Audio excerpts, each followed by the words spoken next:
Push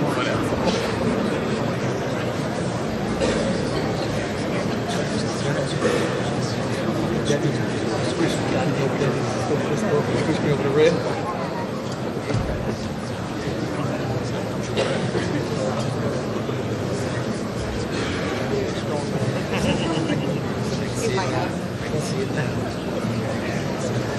Big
fight me to be the one who wants.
Ladies and gentlemen, please welcome the Acting Director of the United States Immigration and Customs Enforcement Agency, Mr. Thomas Homan.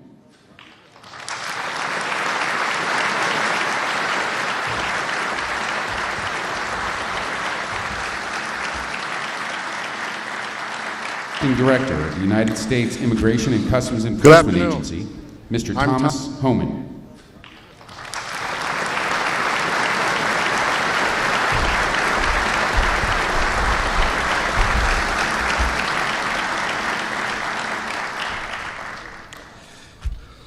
Good afternoon.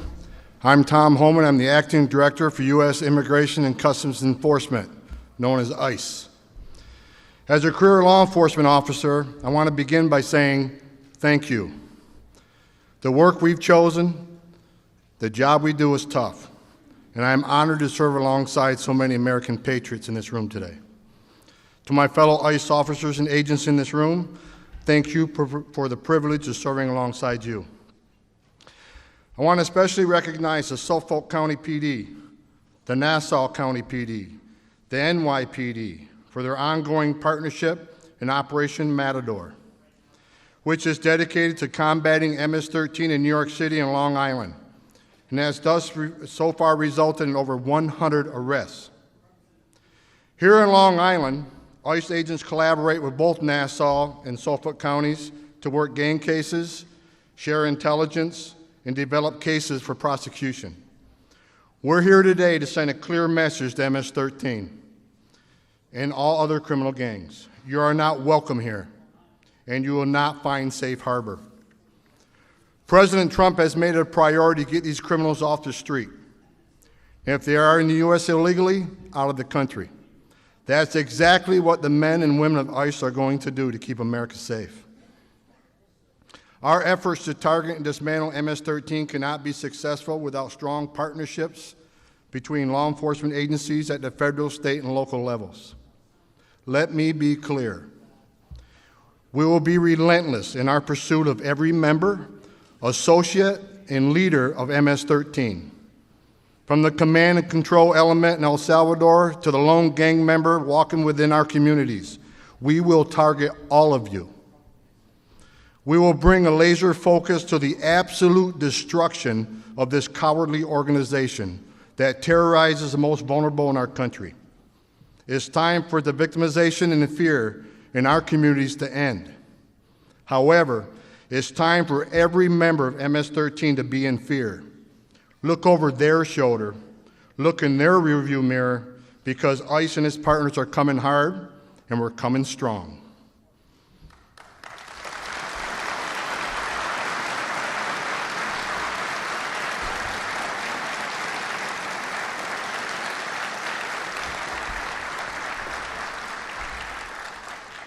At this time, it is my privilege and honor to introduce a tremendous advocate for ICE, for the rule of law, an advocate for everybody in law enforcement, your Congressman, Peter King.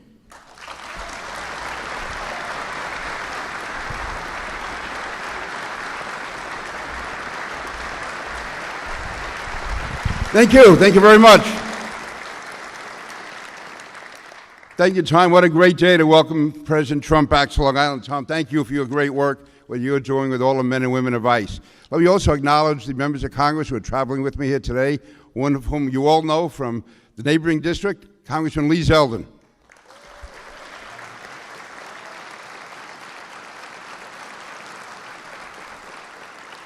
Another guy's almost up in Canada, up in the Buffalo area, Erie County, Chris Collins.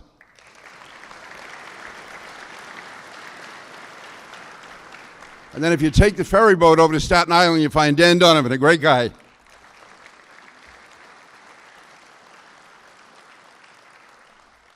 And let me acknowledge all the men and women of law enforcement here today, the local police, the state police, the federal law enforcement, for the outstanding job that you do.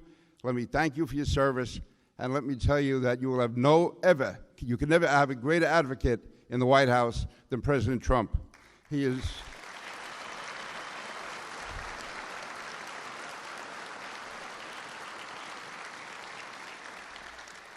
President Trump knows that blue lives do matter.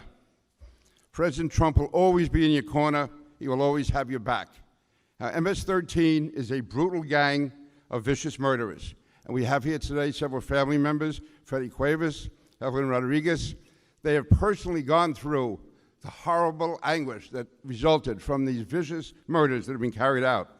But I can tell you personally, from my conversations in the White House with President Trump, from phone calls he makes to my kitchen on a Sunday morning, that he is absolutely committed to devastating and decimating and destroying MS-13. This is an absolute obsession he has. Whenever you talk to him about it, he is absolutely dedicated, and he is going to get that job done. MS-13 is going to be destroyed, and we're not going to worry about political correctness.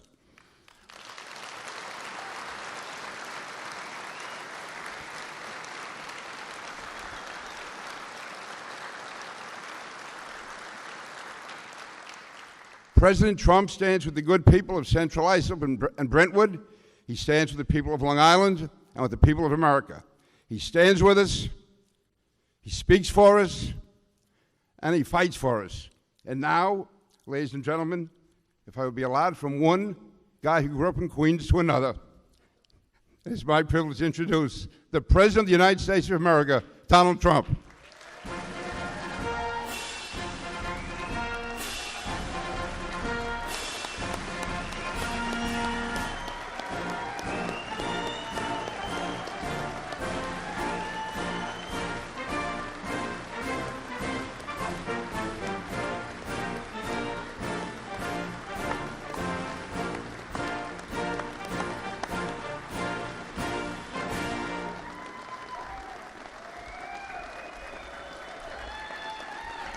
Thank you.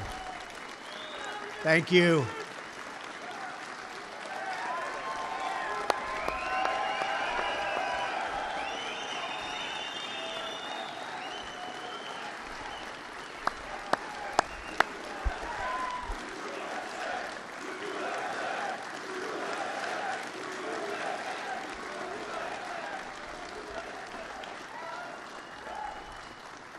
Well, thank you very much. This is certainly being home for me. I spent a lot of time right here. I was in Queens, so I'd come here, and this was like the luxury location for me.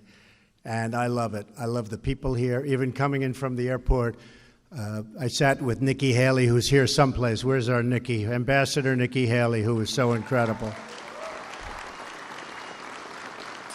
And she's seen crowds in her life, and she said, boy, those are really big crowds. Crowds of people all lining the streets all the way over to here, and it's really a special place. And so when I heard about this, I said, I want to do that one. But I really wanted to do it not because of location, but because, as you know, I am the big, big believer and admirer of the people in law enforcement, okay? From day one. From day one. We love our police, we love our sheriffs, and we love our ICE officers. And they have been working hard. Thank you. They have been working hard. Together, we're going to restore safety to our streets and peace to our communities. And we're going to destroy the vile criminal cartel MS-13 and many other gangs. But MS-13 is particularly violent. They don't like shooting people because it's too quick. It's too fast. I was reading one of these animals was caught and explaining they like to knife them and cut them and let them die slowly because that way it's more painful and they enjoy watching that much more. These are animals. We're joined today by police and sheriffs from Suffolk, Nassau, Dutchess, and Ulster counties, state police from New York and New Jersey, Many of you I know, great friends. Immigration and Customs Enforcement officers and law enforcement personnel from a number of federal agencies. So we're loaded up with great people, that's what I call it. And I want to just tell you all together right now, and the reason I came, this is the most important sentence to me, on behalf of the American people, I want to say thank you. Thank you very much. Thank you.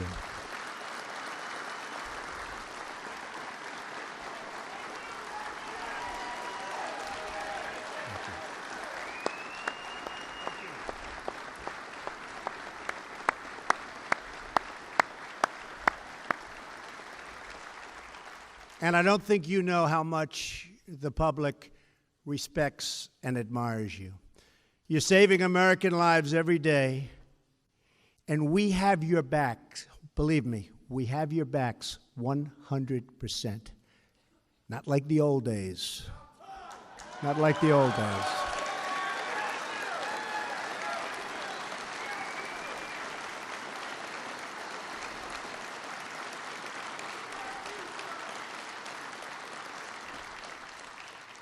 You know, when you want to take over used military equipment, they were saying you couldn't do it. You know what I said? That was my first day. You can do it. In fact, that stuff is disappearing so fast we have none left. You guys know how to, you really knew how to get that. But that's my honor, and I'll tell you what, it's being put to good use. I especially want to thank ICE Director Tom Homan, who has done an incredible job in just a short period of time. Tom, get up here. I know you just spoke.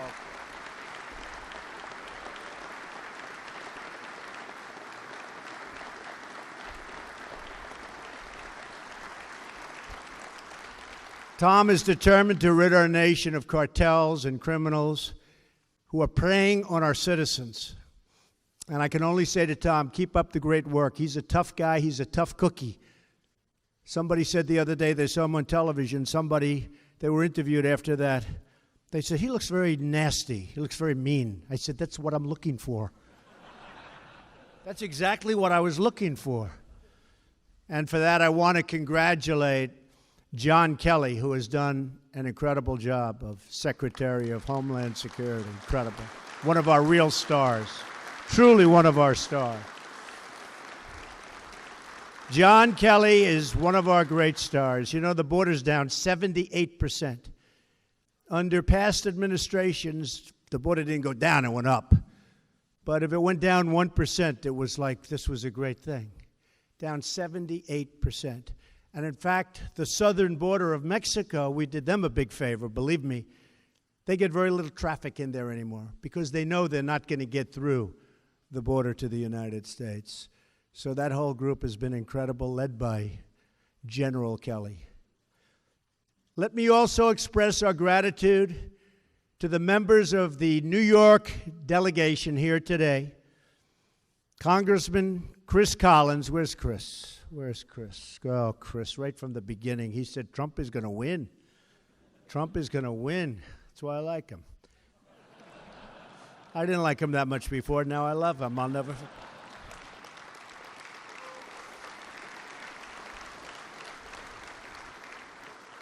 Dan Donovan. Thanks, Dan. Thank you, Dan. And Lee Zeldin, who I supported right from the beginning when they said he didn't have a chance of beating a pretty popular incumbent.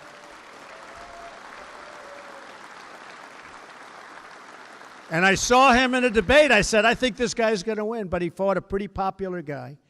And I said, I think he's going to win. And went heavy for him, and he won. And he won pretty easily, didn't you? Pretty good. I'm proud of you. Great job.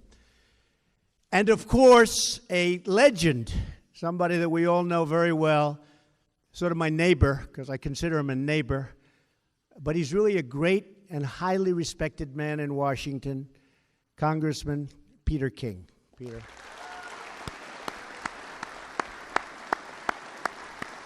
Very respected guy.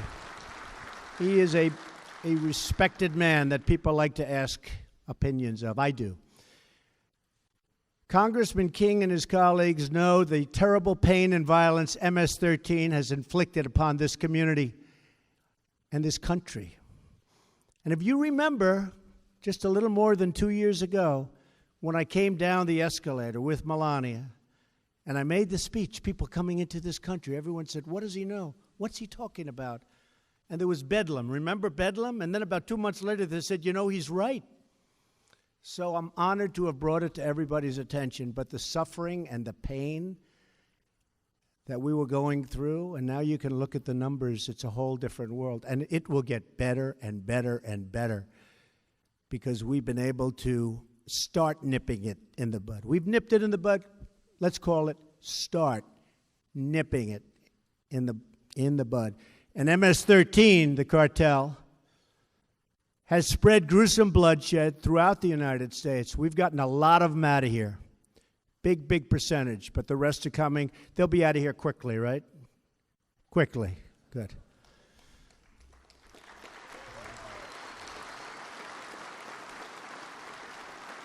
So I asked Tom on the plane. He was never in Air Force One. I said, how do you like it? He said, I like it. But I said, hey, Tom, let me ask you a question. How tough are these guys, MS-13? He said, they're nothing compared to my guys. Nothing. And that's what you need. Sometimes that's what you need, right? For many years, they exploited America's weak borders and lax immigration enforcement to bring drugs and violence to cities and towns all across America. They're there right now because of weak political leadership, weak policing, and in many cases because the police weren't allowed to do their job. I've met police that are great police that aren't allowed to do their job because they have a pathetic mayor or a mayor doesn't know what's going on. But yeah.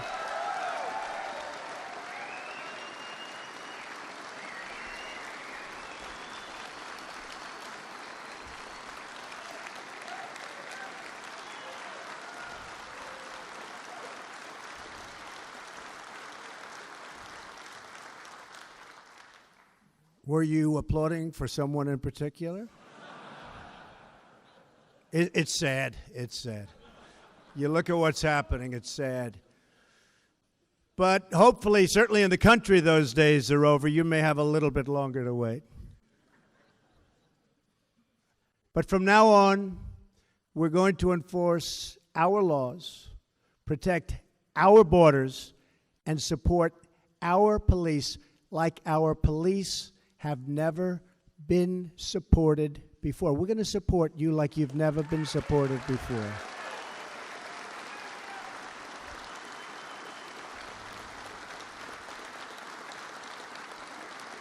Few communities have suffered worse at the hands of these MS-13 thugs than the people of Long Island. Hard to believe. I grew up on Long Island. I didn't know about this. And then all of a sudden, this is like a new phenomena. Our hearts and our nation grieve for the victims and their families. Since January 16, think of this. MS-13 gang members have brutally murdered 17 beautiful young lives in this area on Long Island alone. Think of it. They butchered those little girls. They kidnap, they extort, they rape, and they rob. They prey on children. They shouldn't be here. They stomp on their victims. They beat them with clubs. They slash them with machetes. And they stab them with knives. They have transformed peaceful parks and beautiful, quiet neighborhoods into blood-stained killing fields. They're animals. We cannot tolerate, as a society, the spilling of innocent, young, wonderful, vibrant people, sons and daughters, even husbands and wives. We cannot accept this violence one day more. Can't do it. And we're not going to do it. Because of you, we're not going to be able to do it. You're not going to allow it to happen, and we're backing you up 100%. Remember that, 100%.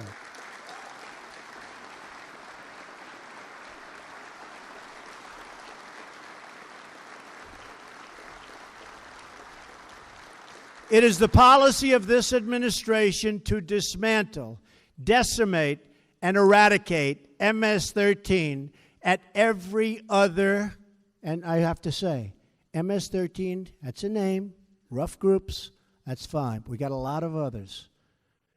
And they were all let in here over a relatively short period of time. Not during my period of time, believe me. But we're getting them out. They go into jails, and then they're going back to their country. Or they're going back to their country, period.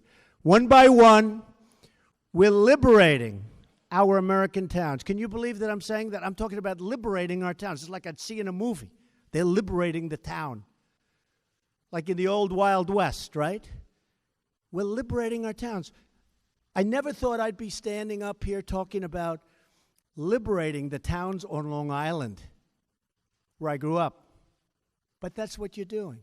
And I can tell you, I saw some photos where Tom's guys, rough guys, they're rough. I don't want to be, say it because they'll say that's not politically correct. You're not allowed to have rough people doing this kind of work. We have to get, just like they don't want to have rich people at the head of Treasury, okay? Like I want a rich guy at the head of Treasury, right?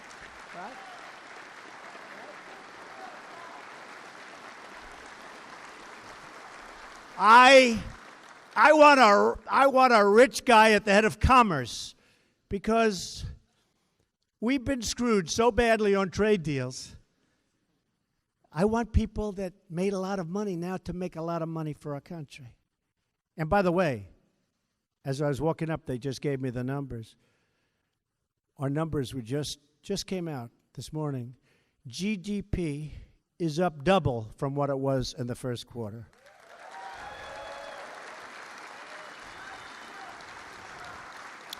2.6%. We're doing well. We're doing really well, and we took off all those restrictions, and some we're statutorily stuck with for a little while, but eventually that statute comes up, and we're going to be able to cut a lot more. But we've sort of liberated the world of creating jobs, like you're liberating us and the people that live in areas. But I have to say, one by one, we are indeed freeing up these great American towns and cities that are under siege from gang violence. Look at Los Angeles. Look at what's going on in Los Angeles. Look at Chicago. What is going on? Is anybody here from Chicago? We have to send some of you to Chicago, I think. What's going on? I mean, do you see what's happening there?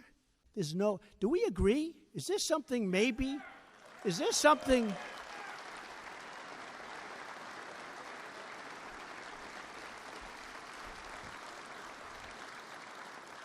I have to tell you one Chicago story. So Chicago is having this unbelievable violence. People being killed, 4, 5, 6 in a weekend. And I'm saying, what is going on? And when I was running, we had motorcycle brigades take us to the planes and stuff. And one of the guys, really good, you could see a really respected officer, police officer. He was at the head. He was the boss. And you could see he was the boss. He actually talked like the boss. Come on, get lined up, because I'd always take pictures with the police, because I did that. My guy said, don't do it, don't do it.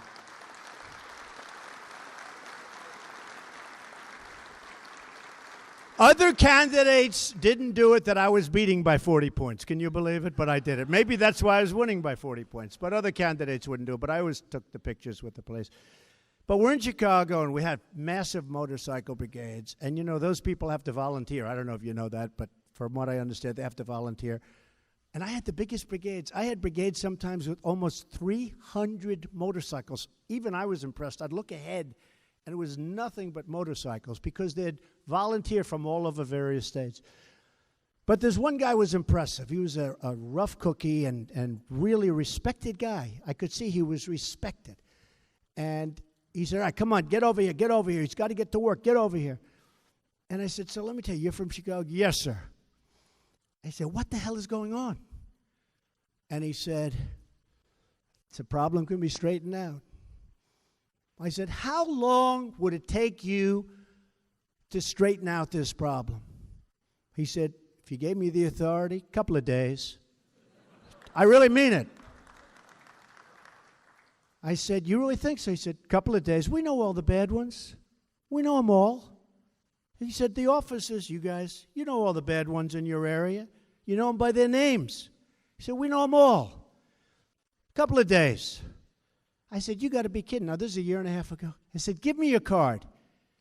And he gave me a card. And I sent it to the mayor. I said, you ought to try using this guy.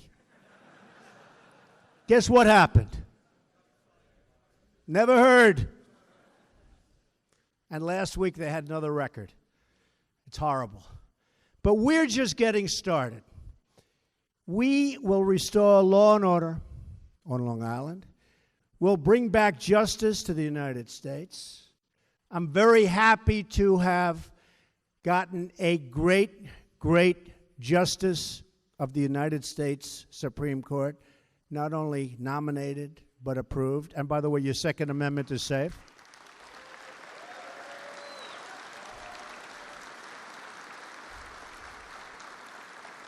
Your Second Amendment is safe. I feel very good about that. Wasn't looking so good for the Second Amendment, was it, huh? If Trump doesn't win, your Second Amendment is gone. Your Second Amendment would be gone.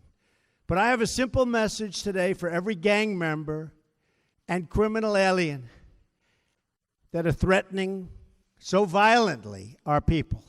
We will find you, we will arrest you, we will jail you, and we will deport you.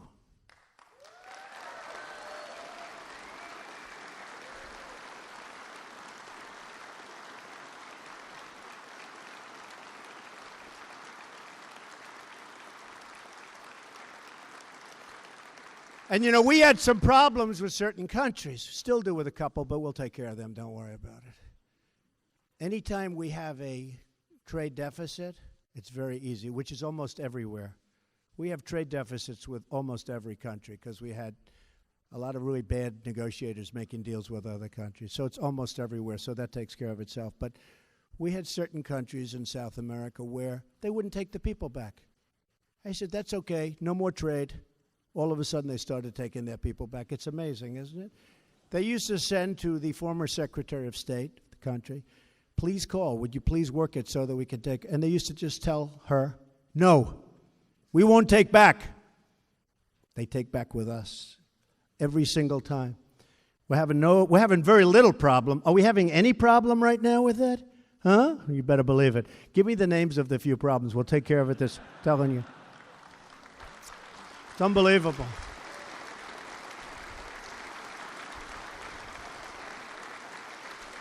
One of the people that represented the other administration, I said, why didn't you use that, the power of economics? Sir, we think one thing has nothing to do with another. I said, oh, really? So we'll have big deficits and they won't take back these criminals that came from there and should be back there?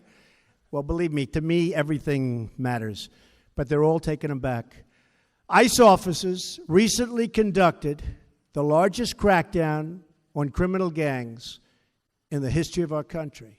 In just 6 weeks, ICE and our law enforcement partners arrested nearly 1,400 suspects and seized more than 200 illegal firearms and some beauties and nearly 600 pounds of narcotics.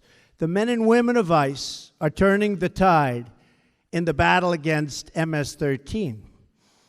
But we need more resources from Congress, and we're getting them. Congress is actually opening up and really doing a job. They should have approved health care last night, but you can't have everything. Boy, oh boy. They've been working on that one for 7 years. Can you believe that? The swamp. But we'll get it done. We're going to get it done. You know, I said from the beginning, let Obamacare implode and then do it. I turned out to be right. Let Obamacare implode.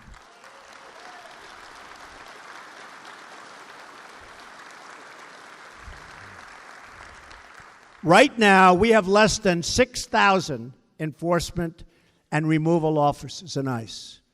This is not enough to protect a nation of more than 320 million people.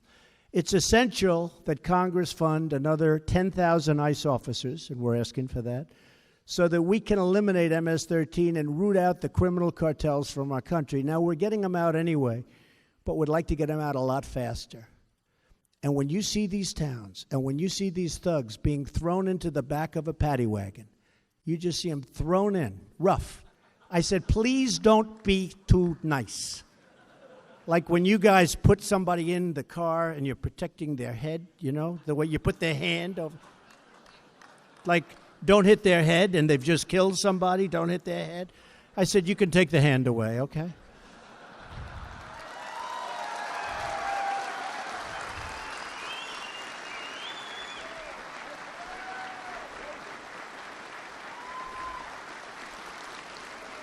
It's essential that Congress fund hundreds more federal immigration judges and prosecutors, and we need them quickly, quickly.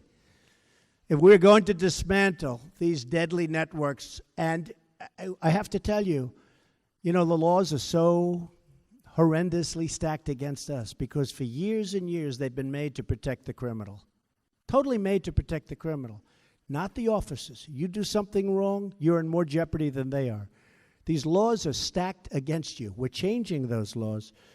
But in the meantime, we need judges for the simplest things that you should be able to do without a judge.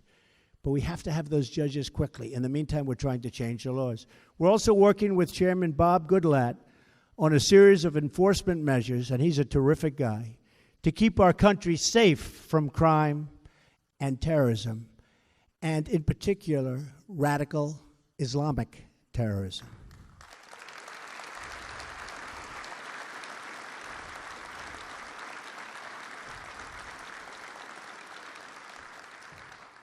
A term never uttered by past administration.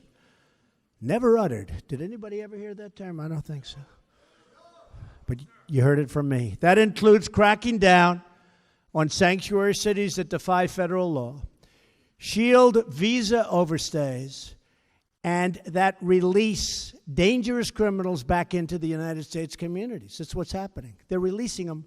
So many deaths where they release somebody back into the community. And they know it's going to end that way. That's the sad. They know it's going to end that way. We're ending those procedures. We have to secure, thank you.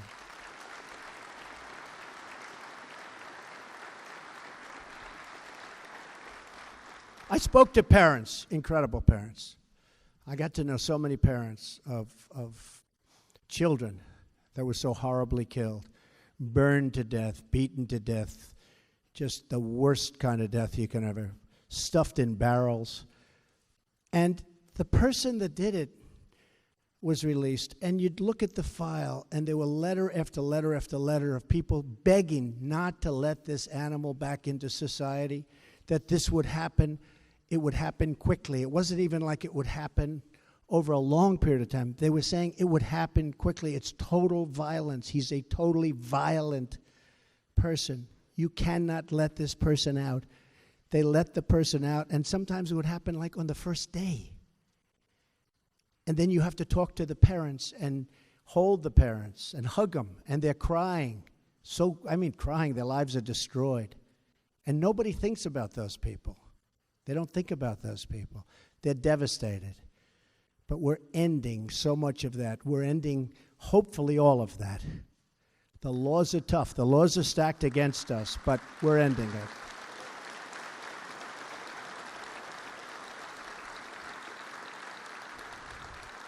So we're going to secure our border against illegal entry, and we will build the wall. That I can tell you. In fact,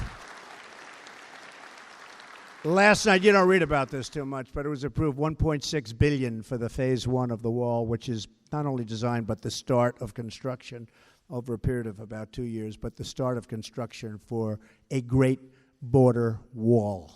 And we're going to build it. The wall is vital, and vital is a tool for ending the humanitarian disaster brought on by drug smugglers, and new words that we haven't heard too much of, human traffickers.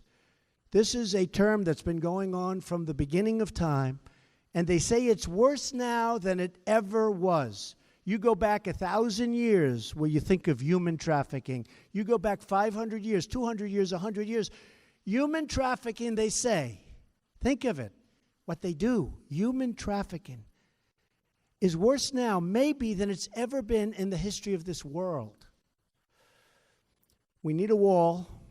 We also need it, though, for the drugs, because the drugs aren't going through walls very easily, especially the walls that I build. I'm a very good builder. You people know that better than most because you live in the area. That's why I'm here. We'll build a good wall. No, we're going to build a real wall. We're going to build a wall that works. And it's going to have a huge impact on the inflow of drugs coming across. The wall is almost, that could be one of the main reasons you have to have it. It's an additional tool to stop the inflow of drugs into our country. The previous administration enacted an open-door policy to illegal immigrants from Central America. Welcome in. Come in, please. Please. As a result, MS-13 surged into the country and scoured and just absolutely destroyed so much in front of it. New arrivals came in, and they were all made recruits of each other, and they fought with each other, and then they fought outside of each other, and it got worse and worse, and we've turned that back. In the 3 years before I took office, more than 150,000 unaccompanied alien minors arrived at the border and were released all throughout our country into United States communities at a tremendous monetary cost to local taxpayers, and also a great cost to life and safety. Nearly 4,000 from this wave were released into Suffolk County. Congratulations. Including 7 who are now indicted for murder. You know about that. In Washington, D.C. region, at least 42 alien minors from the border surge have been recently implicated in MS-13 related violence, including 19 charged in killings or attempted killings. You say, what happened to the old days where people came into this country? They worked and they worked and they worked and they had families and they paid taxes and they did all sorts of things, and their families got stronger and they were closely knit. We don't see that. Failure to enforce our immigration laws had predictable results: drugs, gangs, and violence. But that's all changing now. Under the Trump administration, America is once more a nation of laws, and once again, a nation that stands up for our law enforcement officers.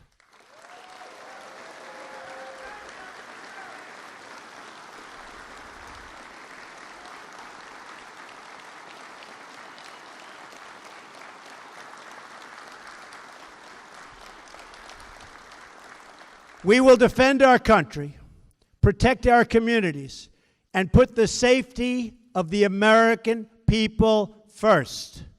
And I'm doing that with law enforcement, and we're doing that with trade, and we're doing that with so much else. It's called America First. It's called an expression I'm sure you've never heard of: make America great again. Has anybody heard that expression? Who heard that?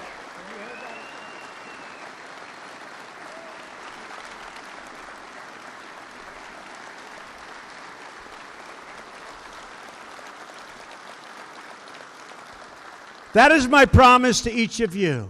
That is the oath I took as president.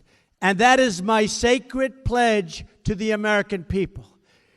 Thank you, everyone here today. You are really special, special Americans.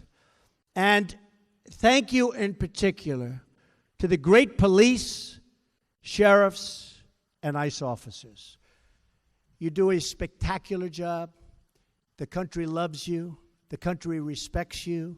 You don't hear it, but believe me, they respect you as much as they respect anything there is to respect about our country. You are spectacular people.